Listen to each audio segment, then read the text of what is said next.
नमस्कार मु प्रीतिश किचन को स्वागत करुच्ची।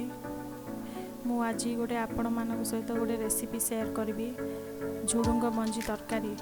तो से मु गोटे कप झुडुंग मंजी गोटे पियाज को एमती काटिकी चॉप करके रखी, गोटे टमाटो को चॉप करके रखी। मसला प्रस्तुति करने गोटा धनिया गोटे चामच, जीरा अध चामच एवं अदा रसुण एमती नहीं मसला प्रस्तुत करने। तो चलतु प्रिपरेशन स्टार्ट करवा। प्रेशर कुकर गरम हो गलानी, से 2 चामच तेल ऐड करवा। मन रखिए मु झुडुंग मंजी को ओवरनाइट सोक करके रखी, तो आज ताकू सिझे की तरकारी करी। देखंतु तेल गरम हो गलानी, से मु जो पियाज काटिकी नहीं से ऐड कली।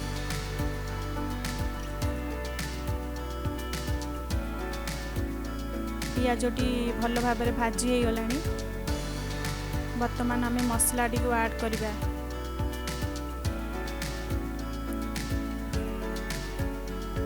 चलतु मसला सहित पियाजटी को भाजी नेबा भल भाव में।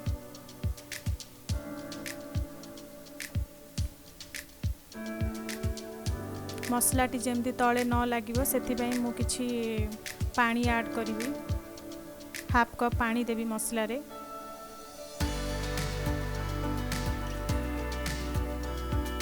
बर्तमान मु भलसे घांटी नेबी मसला को।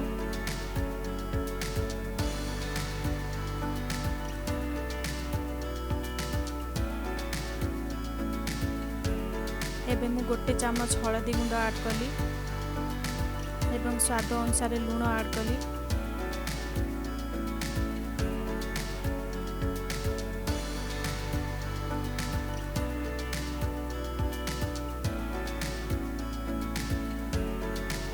गोटे चामच लंका गुंड ऐड कली।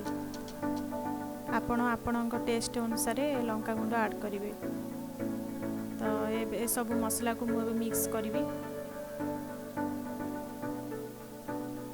देखो मसला 50% कुक हो गलानी। तो बर्तमान आम जो टमाटो काटिकी रखी से टमाटो को ऐड करवा। चलतु मसला सहित टमाटो को घांटी नेबा।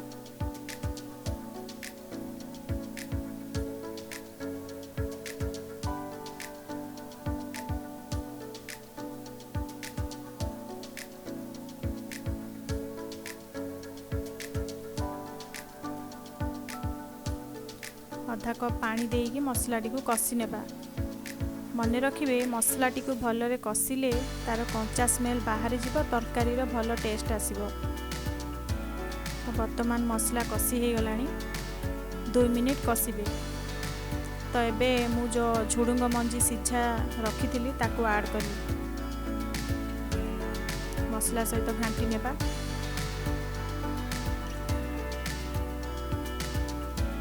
सिझा पानी मु ऐड कली। झुडुंग मंजी जो सिझा पानी बाहर थिला, तो मु लास्ट रे गोटे आंबुल ऐड कली।